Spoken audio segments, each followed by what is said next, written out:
Hello everyone, welcome back to my channel. चलो इधर आओ, पहले तुम लाइट जला दो। आप बोलो, रुको ऐसे है ना? हाँ बोलो। अरे ले नीचे बैठ जाओ, बोल बोल। यो व्हाट्स अप गाइस, कैसे हो आप सब? Welcome back. इधर कैमरे में देख के भाई बोल। चांदी बन जो ऐसे। अब बोल। अरे इससे उजाला आ रहा है ना। अब बोल, बोलो। यो व्हाट्स अप गाइस, कैसे हो आप सब? Welcome back to my new vlog. बाकी का आप बोलो। माय न्यू ब्लॉग मम्मा। हाँ, माय न्यू व्लॉग। आपका ब्लॉग है ये, आपके नाम से? हाँ। हाँ, तो आप मेरी माँ नहीं है? यस, मैं आपकी माँ हूँ तो चैनल भी आपका ही हुआ। ये तो भाई सही बात है।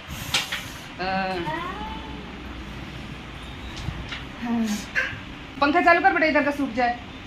सूखो से करना શું કરવા हमने नहीं नहाया। એમ હમણાં નહીં ના એટલે સવારમાં નહીં એટલે ના ગરમી લાગે? સવાર મને કામ હોય ચાલ્યું પણ ટિફિન બનાવવાનું હોય પછી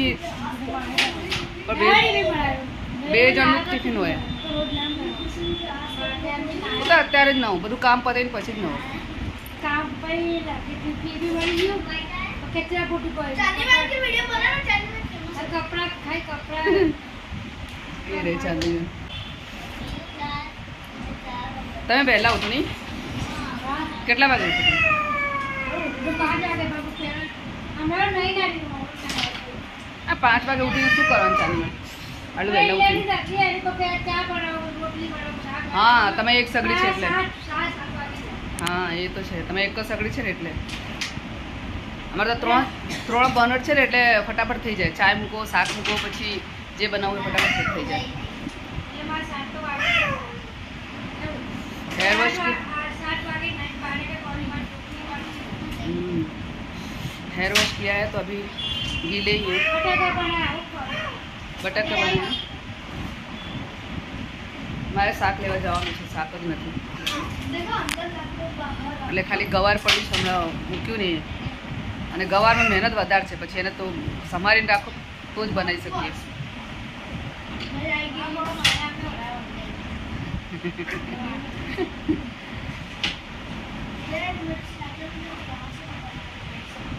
રીંગણ લઈ જાઓ, રીંગણ પડ્યું છે ચાંદીમાં. નહીં ખાતા? લઈ જાઓ, એમાંથી અડધું લઈ જાઓ, અડધું રાખો ગવારમાંથી.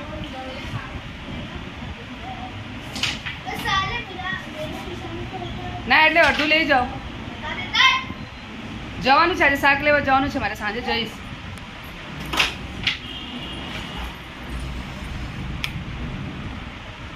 कपड़े तय करने के लिए तो कल के धुले हुए हैं. पर गर्मी इतनी ज़्यादा है अहमदाबाद में, बाप रे 46-45 डिग्री तक जा रहा है टेम्परेचर अभी, और हालत ख़राब हो रखी है, बहुत गंदी. इतनी भी गर्मी नहीं है जितनी आप कह रहे हो। देखो यार भी बहुत अच्छी है। तुम लोगों को क्या बैठे बैठे पंखे के नीचे रहना है ना, इसीलिए. जिसको काम करना है ना उसको गर्मी लगती है बेटा, स्पेशली किचन में. जाओ खाना बनाओ, 1-2 रोटी बना के दिखाओ मुझे. सुबह सुबह ऐसी हालत होती है, रोटी बनाने में हालत ख़राब हो जाती है. स्पेशली रोटी बनाने में ज़्यादा हालत ख़राब होती है, क्योंकि वहाँ खड़े रह के बनाना रहता है. बाकी तो चलो दाल चावल बाकी सारी चीज़ें आप गैस पर रख देते हो, सूख जाएगा तभी इसको भी कुछ करूँगी. रोटी उछली ना देख, ऐसे तो स्टार्टर उसके पीछे से आया। अरे बाप रे.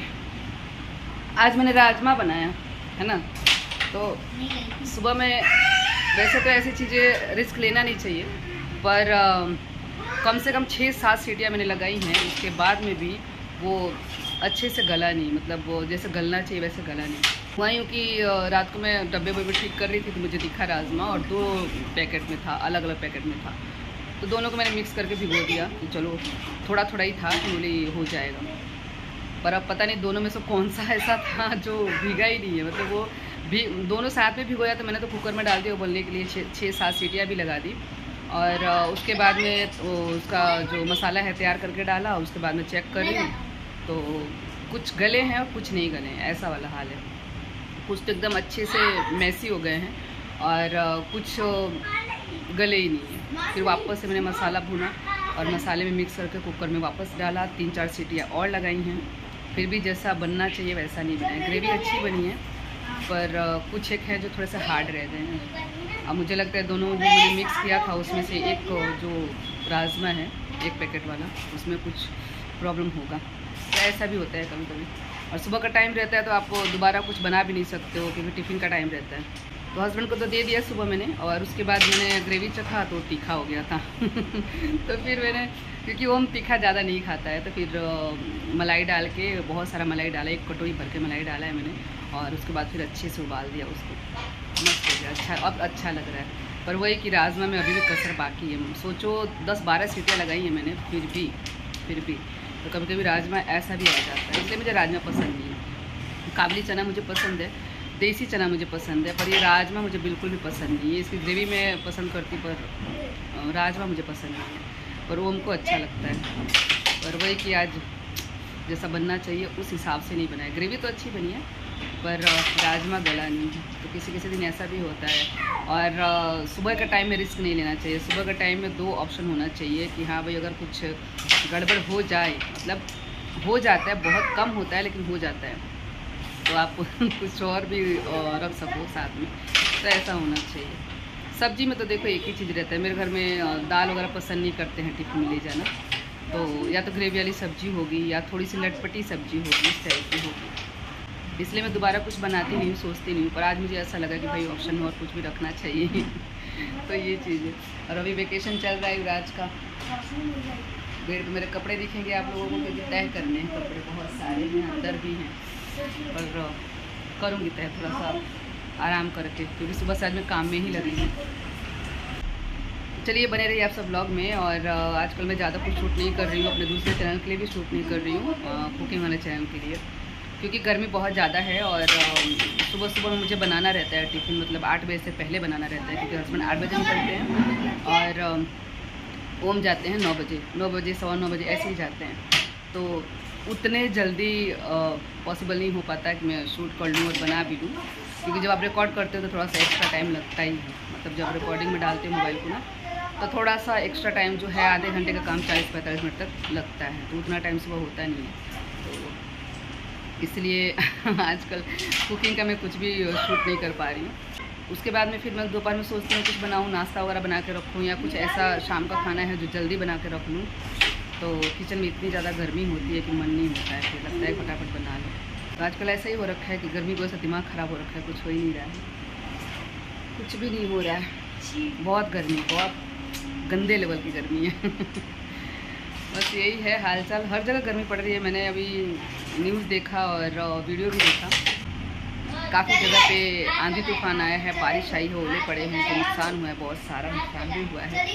तो भगवान के यहाँ बैलेंस नहीं है, जब देते हैं तो छप्पर फाड़ के देते हैं, वरना कुछ नहीं होता। तो ऐसा वाला हाल है कि गर्मी एकदम भयंकर लेवल की गर्मी है, और जब आंधी तूफान और बारिश ओले के साथ में पड़े तो फिर सोचो, मतलब ऐसा नहीं कि थोड़ा सा बैलेंस रहे कि हाँ भाई थोड़ा सा बारिश आ गया, मौसम ठंडा हो गया, नहीं, नुकसान भी कई जगह पे हुआ है बहुत ज़्यादा। तो यही सारी चीज़ें हैं। और चलिए इस ब्लॉग को मैं कोशिश करूँगी कंटिन्यू करूँ, अगर कुछ क्लिप बन पाया तो ऐड करूँगी, नहीं तो फिर देखते हैं क्या करते हैं। हम लोग जा रहे हैं डी मार्ट, और क्योंकि गर्मी की छुट्टियां चल रही हैं अभी, तो युवराज को भी लेके मैं जा रही हूँ, क्योंकि फिर घर में अकेले रहते। और गर्मी तो अहमदाबाद में पूछिए मत, बहुत भयंकर वाली गर्मी पड़ रही है। जैसा कि मैंने बताया कि 46-45 डिग्री तक टेम्परेचर जा रहा है। और आप लोग देखते ही होंगे, न्यूज़ वगैरह देखते होंगे, तो आप लोगों को पता ही होगा कि अहमदाबाद में गर्मी बहुत भयंकर पड़ रही है। तो यहाँ पे हम लोग ऑटो में ही जा रहे थे, तो थोड़ा ज़्यादा ही गर्मी लगती है ना, ऑटो दोनों तरफ से खुला रहता है, तो हवा ऐसे थपेड़े जैसे लगते हैं, गर्म हवा ऐसे लगता है कि जैसे मतलब एकदम सुना हो गया, मतलब चिकअप का ऐसे हो जाता है। पर हमने सोचा चलो ऑटो में ही जाते हैं, और मैंने कुछ बांधा भी नहीं था चेहरे पे अपने, मैं बोली चलो ठीक है चलेगा, इतना तो आधे घंटे का रास्ता है हमारे यहाँ से, तो इससे भी कम शायद 20-25 मिनट ही लगता है। तो इसलिए फिर मैंने ज़्यादा कुछ ध्यान नहीं दिया चेहरे पे कि बांध लूँ ऐसा करके। पर दीदी को आप देखो कि अच्छे से ढकी हैं अपने सिर को क्योंकि गर्मी बहुत ज़्यादा लग रही थी, मतलब जो लू बोलते हैं ना वो चल रहा था। और टाइम हो रहा होगा 4 बजे के बाद का टाइम है, पर 7:30 पौने 8 बजे तक भी गर्म हवाएं चलती हैं अहमदाबाद में, अभी ऐसा कंडीशन है। और यहाँ पे जो हमने बुक किया था ऑटो, जो ऑटो चला रहे थे भैया, उनकी बात मैं आपको क्या ही बताऊं, इतने इंटेलिजेंट बंदा, मतलब उनको पूरी हिस्ट्री पता है अपने इंडिया की कि हाँ ऐसा ऐसा ऐसा, और पूरे रास्ते वो बात करते ही गए थे कि ऐसा हुआ वैसा हुआ। मैंने यहाँ पे म्यूट कर दिया क्योंकि देखो मैं कोई भी कंट्रोवर्सी नहीं चाहती अपने चैनल पे, है ना, और जब हिस्ट्री की बात होती है तो वो बात कंट्रोवर्सल ही होता है, तो इसलिए मैंने कुछ भी यहाँ पे नहीं रखा है ओरिजिनल साउंड। पर इतना इंटेलिजेंट इंसान, और रिक्शा चला रहे थे, बताओ, मतलब ऊबर का ही रिक्शा जो चलता है ना, वही रिक्शा था। और उसके अलावा उनका अपना जो काम होगा, जैसे वो इलेक्ट्रिशियन भी थे, ऐसा वो बता रहे थे कि मतलब मैं इलेक्ट्रिशियन भी हूँ, बिजली वगैरह का काम भी करता हूँ, मतलब जो इलेक्ट्रॉनिक का काम होता है वो सब भी करता हूँ, और उसके अलावा मैं रिक्शा भी चलाता हूँ। तो आप समझ सकते हो कि पढ़े लिखे लोगों को भी भटकना पड़ता है, स्ट्रगल करना पड़ता है लाइफ में। नौकरियां नहीं हैं, कहने का मतलब कि अगर इतनी आसानी से नौकरियां मिल जाती तो फिर बात ही क्या थी। तो इसलिए जो नहीं पढ़े लिखे उनको तो मलाल है कि भाई हमने तो चलो पढ़ाई लिखाई नहीं करी, ग्रेजुएशन नहीं करी, बट जो डिग्री डिप्लोमा लेके बैठे हैं उनको भी नौकरियां नहीं मिल रही हैं, उनको भी नौकरी के लिए यहाँ वहाँ भटकना पड़ रहा है, स्ट्रगल करना पड़ रहा है लाइफ में।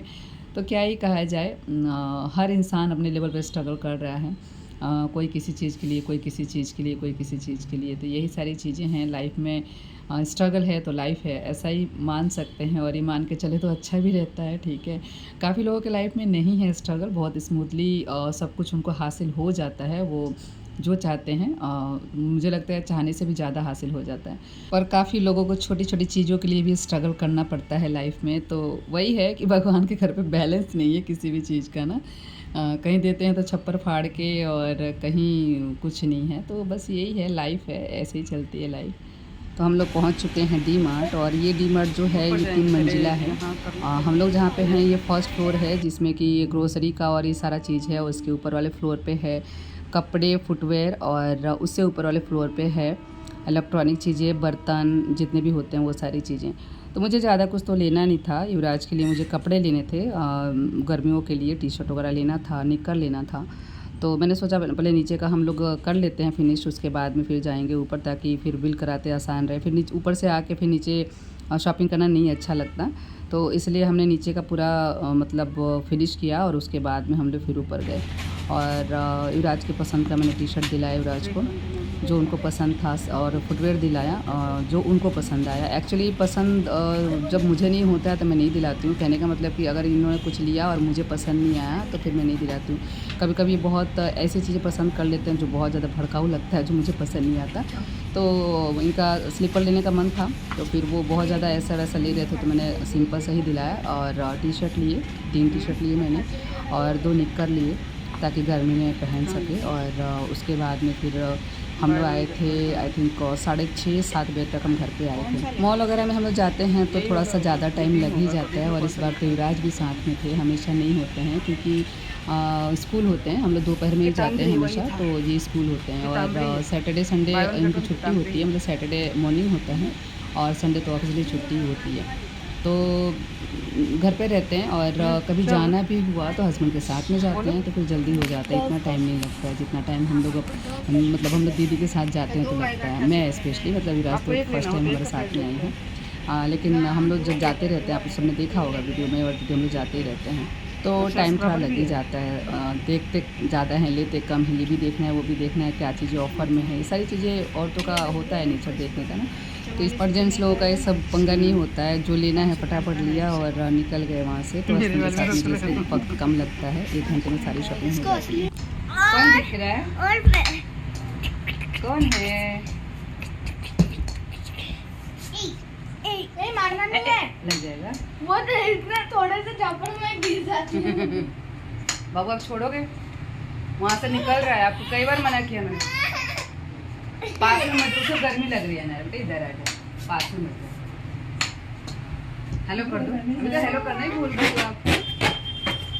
हेलो गाइस, आज आपको कुछ दिखाने वाली स्पेशल। क्या दिखाने वाले हो? दिखाओ। कुछ स्पेशल। इनको उतरना है बेटा, इधर से फंसोगी। अरे फंस जाएगी बाबू, इसको निकालो तो। ये क्या था? ये क्या था?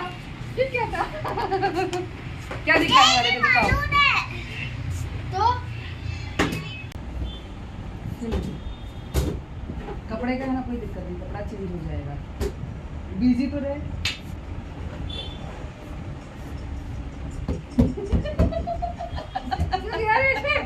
अरे खेल लो बड़ी मम्मी यार आप भी ना यार। हाँ, हर बार तो बच्चों को नहीं टोका करते ना, करने दो।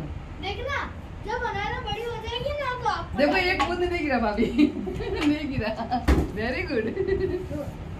और यहाँ पे आप देख सकते हो कि भाभी आई हैं, मतलब मेरी जेठानी जी हैं ये, और दोनों बच्चों को लेके आई हैं, मतलब नतनी बेटी की बेटी हैं दोनों ही, तो उनको लेके आई हैं। अनारा की बहन है ये, जो छोटी वाली हैं, वामिका नाम है इनका। अनारा को तो बहुत सारे वीडियो में आप लोगों ने देखा भी होगा और पहचानते भी होंगे, और अनारा की छोटी बहन है ये जो खेल रही हैं। तो भाभी बहुत रोक टोक करती हैं खेलने में कि ऐसा मत करो, ऐसा मत करो। मैं भी करती हूँ, लेकिन मुझे ज़्यादा रोक टोक करना पसंद नहीं है। मुझे ऐसा लगता है कि बच्चों का बचपना नहीं छीनना चाहिए, उनको एंजॉय करने देना चाहिए, क्योंकि हर बात पे हम टोकते हैं तो फिर बच्चे भी इरिटेट हो जाते हैं और फिर वो कुछ सीख नहीं पाते हैं। तो मेरा ऐसा मानना है कि जहाँ पे ज़्यादा ज़रूरत है वहीं पे टोकना चाहिए। तो बस वही मैं बोल रही थी भाभी को कि खेलने दो, बिज़ी रहेगी, नहीं तो फिर हम लोग बात करेंगे, बीच में आएंगी, या फिर इनके साथ कोई एंगेज रहे, है ना, बच्चों के साथ में, तब जाके बच्चे खेलते हैं। नहीं तो फिर उनको कुछ खिलौना दो, कुछ तो करने के लिए एक्टिविटी चाहिए ना उनको, कि जो बिज़ी रहें, वो एंगेज रहें उस चीज़ से। तो इसलिए मैंने बोला कि ठीक है, एक गिलास से पानी दूसरे गिलास में कर रही थी, छोटा सा गिलास था, और छोटी चीज़ें जो होती हैं बच्चों को ज़्यादा अट्रैक्ट करती हैं, तो वो बड़े गिलास से छोटे गिलास में पानी डाल रही थी। भाभी को ऐसा कि काम बढ़ाएंगी ये मेरा, तो इसलिए डांट रही थी, पर मैंने मना किया कि नहीं ठीक है, खेलने दो, कोई दिक्कत नहीं है, और गर्मी का मौसम है, वैसे भी सूख जाता है, नहीं सूखेगा तो पोछा लगा देंगे और क्या। और यहाँ पे हमारी बातें हो रही थी। हम लोग बैठते हैं तो ऐसे ही बातें करते हैं, मैं चाहे भाभी के घर पे जाऊँ या फिर भाभी हमारे घर पे आएँ, तो हम लोग बैठते हैं तो ऐसे बातें करते हैं। देखो देवरानी जेठानी की बॉन्डिंग तो होनी ही चाहिए, फेक नहीं, रियल वाली। दिखावे वाला जो होता है ना वो नहीं चाहिए, रियल वाला होना चाहिए कि हाँ आप एक दूसरे को अच्छे से समझो और निभाओ।